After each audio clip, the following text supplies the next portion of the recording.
pašu spēli, varbūt par spēles saturu.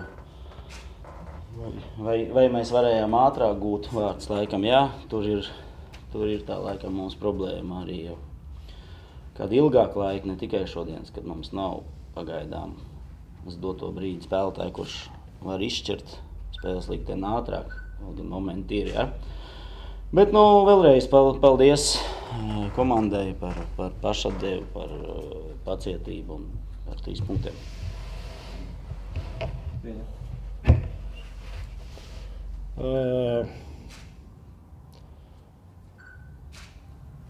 Я думаю, что команда Лиепая сегодня заслуженно победила. Она была лучше и в физическом плане, и удача была на ее стороне. Вот. Нам не хватило где-то, может быть, удачи, но по большому счету по игре трудно сказать о том, что мы претендовали на большее, чем ничья. Я думаю, что сейчас тот перерыв, который на сборную, для нас очень важен, чтобы привести ребят в соответствующие кондиции, чтобы была возможность играть 90 минут в одном темпе, уметь прибавить и дожать соперника на последних минутах, как сегодня сделал это Лиепая. Jā, jautājumu. Viktor, ir beidzot sajūta, ka tev Akmens visits novēlēs, nav krīze beigusies. Vai Akmens novēlēs, labi, es pateikšu. Nevis man vien tā melnā josla, kā varbūt es uzskatu, vai citi varbūt neuzskatu, komanda uzskata, kad ir tā melnā josla. Un viņi pat pa nakti šodien turpinājās, ja man pa nakti pat velospēdi pieķēdēt nozagt. Tā kā mans lūgums bija, moški atstrādāsim man velospēdi, tie zagaļi, kur nozag un nopirksim tomēr man jauni, jā. Bet, es negribu, kad nokrits vai nenokrits, vēlreiz saku, bija spēles iepriekšējās, kuras mēs būdam vistāīgi zaudētāji, izlīdzinājām 2-2. Kā daudz saka, mēs jau esam slimi cilvēki, izlīdzinot 2-2, gan mazākumā mēs metāmies uzvarēt spēles, jā. Mēs varējām tur arī 2-2 pabeigt. Tad, lēnām mēs sakārtojam savas lietas un varbūt vairāk vai mazāk leģionāri sāk saprast, ko mums vajag. Mēs darām savu darbu, neskatoties uz to, ka mēs zaudējām to garo sēriju un ar daudziem ielaistiem. Mēs darījām un skaidrs meklējām kaut kāds risinājums, bet nenolaidām rokas un profesionāli strādājām tālāk. Jā. Bija slikti, tā situācija ir jālabo pašiem tagad. Debijas gadā tajā pirmā sezonā bija posms, kad jūs zaudējāt 4 spēles pēc kārtas saucā, tad bija 3 zaudējumi nešķirs. Kurš no posmiem bija psiholoģiski smagāks?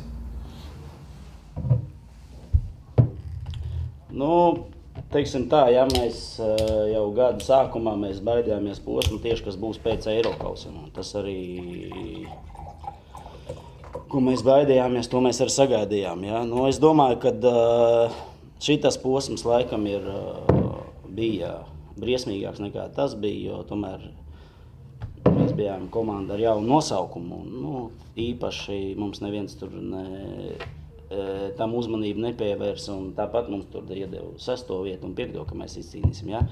Šoreiz mēs vēl esam čempionu statusā, ja? Pagaidām vēl nav čempionāts beidzies, un mēs esam čempioni. Un tāpēc varbūt mūsu uztver drusku katru neveiksmi vai katru epizodi drusku vairāk nekā tad. Tāpēc jāskaidrs, ka šis pats spiediens esot čempionu, ja?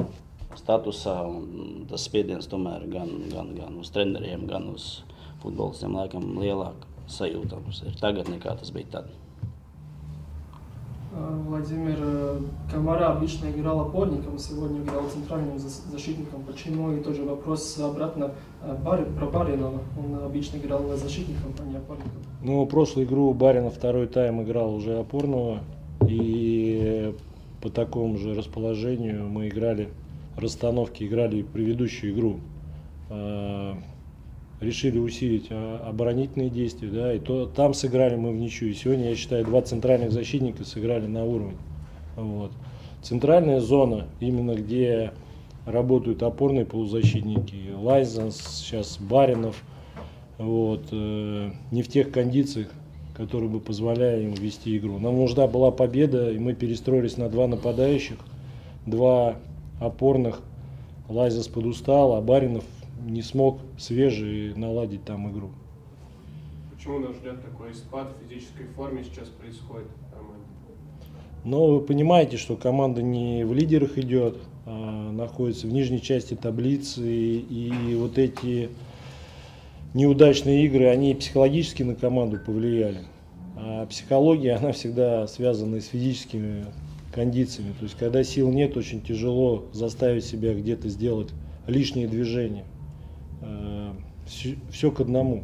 Да.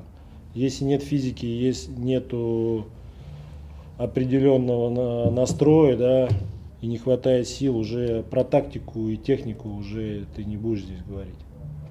Вот. Вижу свою основную задачу постараться за этот промежуток те, кто не уедал в сборную, подтянуть их физические кондиции. Кто будет лучше готов, тот будет играть остальные 9 игр. Viktor, Oskars Kļava.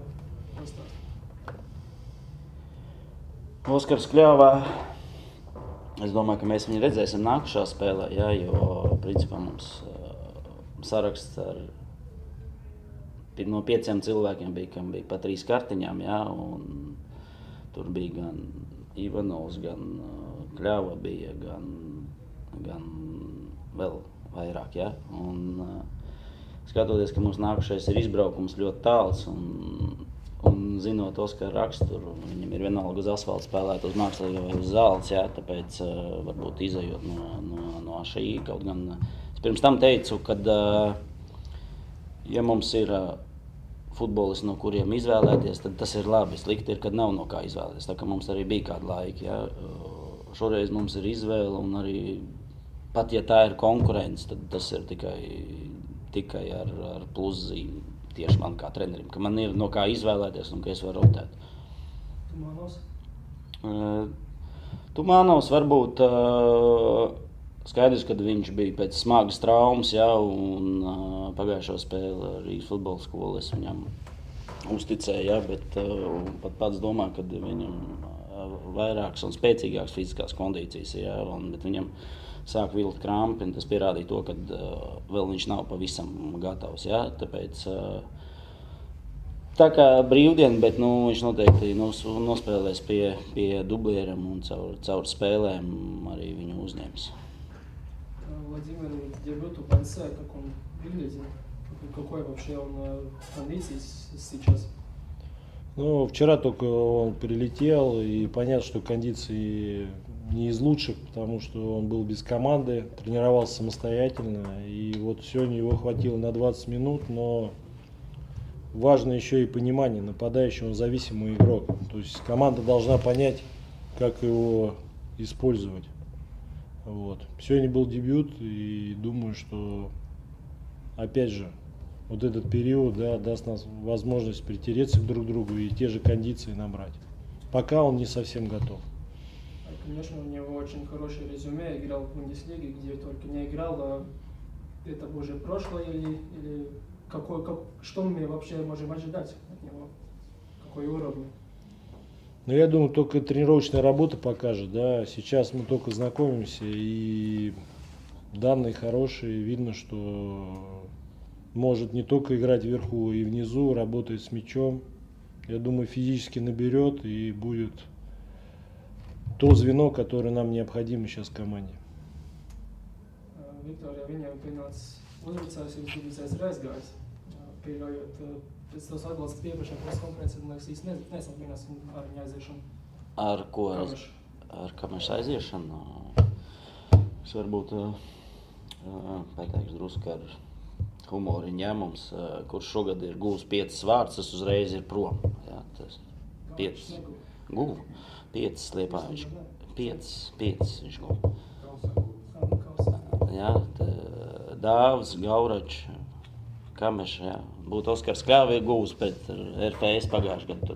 Pagājušajā spēle pār sevīm. Arī būtu laikam prom, tā kā, jā. Bet kopumā, kas tur bija par jautājumu? Es tev prasīju, kāpēc viņš nespēlēt, vēl tiecies atbildēt. Pārāk priecīgs nespēlēja. Kas? Kamešs pagājušajā spēlē. Nu, tāpēc, kad laikam mēs taču zinājām, ka viņš jau brauc prom. Tas ir prasa, lai tu neesi īpaši apmierinās par to, ka tu zaudēsi savu spēlētāju. Nu, viņš būtu izsits bumbu no vārtiem tajā spēlē. Nu, diez vai, jā. Nu, es saku, es nevaru pārmest, kad atkal mēs slikti spēlējam. Vēlreiz, katram ir savs slikti, mēs labi spēlējam. Es uzskatu, mēs darām maksimālu darbu, lai spēlētu labi. Ja? Un ielidojam uz 90, bet lēn. Šodien jau 1-0 mēs vinējam. Mēs iestām gan arī tur 90. Ja? Tā kā varbūt kaut kas iet uz priekšu, tātad laikam, varbūt mēs esam pareizā virzienā. Es nevaru atbildēt. Ja? Mums vienmēr viss daudz runā, kad ir kaut kas jau noticis. Mums neviens nerunā pirms, kamēr kaut kas ir. Visi gudri stāsta, raksta, runā, pēc tam, vajadzēja tā. Kāpēc tu neatnāc ātrāk un neteici, ka vajadzēja tā? Tāpēc es atbildu, vai kā mēs būtu vai nebūtu, es nezinu. Viņš nebija. Es nezinu, kā būtu, ja būtu. Viņš nebija un mēs nospēlējām 1-1. Tas arī viss. Ir arī pozitīva lieta. Vidrīs Kmišs atgriezies. Viņš ir pilnībā gatavs. Nu, nav viņš pilnībā. Nav pilnībā.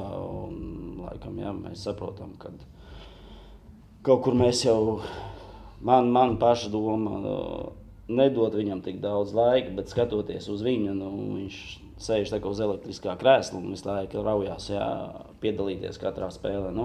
Es viņam pagājuši reiz 15 minūtes, vairāk iedevu, bet ar viņu parādīšanos uz laukumu, mēs jūtam to kaut kādu precīzo piespēļu kvalitāti uzreiz. Es tieši ņemu vidzonā. Skaidrs, kad viņam bailes ir, kad viņam kāds neiesit vai vēl kaut kas tas pats, kas tumāna un traumi. Bet, ar laiku, es domāju, ka ar tādu mazu laiku viņš, gatavosies mierīgi nākušajai sezonai. Es tev pirmo jautājumu prasīju, tev novēlas akmenis no sirds, bet es citu, vai tu nosimoji, kad Polsons dabūja pie sitiena? Kā šis pat tu tik pie sitiena, pie otrā pieskāriet? To grūti man, ja būtu atkārtojumi, tad es redzētu, kā es nezinu, kā viņš tur tika. Vēlreiz teicu, kā teica kolēģis, veiksmi būtu viņi gūši vārds, izspieduši to vienīgo momentu, un būtu, kaut gan te arī bija vēl viens kaut kāds nesaprotams moments, caur visu sodu laukumu izlidoja, kas tur glāba izklupienā, tā kā viņi negūva vārds, mēs guvām. Владимир, бывший тренер Хамуха, был один период, когда он сказал, что у него два равные вратаря. Играл и Литовка, и Книга. У вас два вратаря равные или Литовка все-таки первый номер? Пока для меня первый номер Литовка, поэтому он 3 матча сыграл. Но с командой я только знакомлюсь, и есть период, где пересмотреть эти позиции. В данной ситуации, Литовка первый номер. Viktor, par Kurtišu un Afanasjevu ir kaut kas skaidrs par tiem savainojumiem, cik viņi notiek? Kurtišam ir muskulis diezgan paciets tagad pēc tās sadursmes, un pat ar rētām druski, bet Afanasjevam, es domāju, tas diemžēl tā epizode, kas man nepatīk, ka tu pazaudē bumbu, tad tomēr ir jābūt, es atvainojos ar pautiem un jāceļās, es atvainojos dāmas klātbūtnē, un jācīnās tālāk, nevis jāizdomā, kad kaut kas sāp vai kaut kas ne. Vēlreiz saku, te jābūt ir ar raksturu, un ja tu gribi uzvarēt, tad ir jābūt raksturam. Kaut gan mums bija raksturs, es vēlreiz atgriežos, mēs visu laiku 2-2, mums bija raksturs, bet mēs neuzvarējām. Bet, ja būs 11 cilvēkiem raksturs, tad mums arī būs viss kārtībā. Jautājums humoram, kāpēc laukumā jau to 19 subicēs, bet malā sēžot 21 subicēs? Vēlreiz, kurš tie ir pasaklā pēc uzvārdiem? Kurtiši spēlē 9-21, tas nosacīt ir augstāks līmenis. Teiksim, tā humoram vairāk? Tur pat bez humora es varu atbildēt, jo Deividam bija lielas problēmas vispār ar veselību, ar mandelēm. Mēs bijām Rīgā un kā bija jātaisa operācija, viņš nebija trenējies kāds 10 dienas, un antibiotiku dzēra.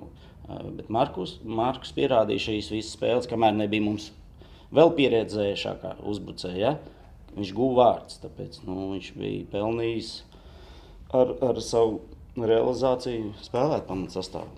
Tā ir viss atbildi. Es domāju, ja kurš treneris liks uzbrucēju to, uz doto brīdi, kurš gūst vārdus, vai ne? Tāpēc pienāks Dēvida laiks, ja viņš gūsi, ja tiks pie laika, teiksim, pamatsastāvā un aizdīs, nevis gūstot vārdus vai aizdīs labu spēli, viņš turpinās spēlēt, sagaidīs savu laiku, tas viņam arī būs. Sezona noslēgsies tādā pašā sastāvā uzbrukumā vai arī ceries kaut kādiem papildinājumiem? Jo kolēģi tev piesaka visādi sāpes. Es nezinu, vai man vai Māri Verpakovsku vēl varam paņemt. Vienīgais. Bet, protams, ka nē. Protams, ka mēs vairāk jau nevar nemaz brīvos. Tā kā pabeigsim tā, kā mēs tagad arī spēlējam. Владимир, 3 игры, какие-то первые небольшие выводы можно сделать по чемпионату Латвии, нашему уровню? Чемпионат мне нравится. Я сейчас воочию посмотрел, Юрмала играл с РФШ. Очень понравилась Юрмала. Организованная команда, дисциплинированная, физически хорошо готова. Нравится то, что судьи дают бороться, да, иногда тренерам не очень нравится, там, нарушение правил и так далее, но в России очень много свистков. Здесь дают играть, и тут надо быть крепким, чтобы добиться высокого результата. Поэтому для меня, честно говоря, открытие, да, то есть я не думал, что уровень настолько хороший. Да, не могу сказать, что там супер, да, но нормальный уровень, где нужно быть готовым, чтобы побеждать. Просто так никто тебе победу не даст. Вы еще второй дивизион России? Думаю, что вот сейчас я работал в Торпедо где-то по содержанию игры повыше, потому что там больше был средний пас, короткий пас, все взаимодействовали, и те, кто во вторых лигах ставит задачу выйти в ФНЛ, уровень достаточно такой же, как и здесь. Да. Те команды, которые в нижней, я думаю, что здесь команды сильнее. Какие впечатления того, что вокруг футбола и вообще жизни в Латвии? Все нравится. Хочется быстрее команду все же вернуть на тот уровень, который она должна заслуживать, потому что мы заинтересованы в том, чтобы команда была наверху, играла в Еврокубках. Понятно, что клуб молодой, есть какие-то ошибки, где-то, может быть, не согласовали и в комплектовании команды, да, но в целом я думаю, что мы будем двигаться вперед. Этот сезон, можно сказать, пока для нас не очень хороший, но мы постараемся исправить ситуацию. А в следующем сезоне мы обязательно будем бороться за самые высокие места.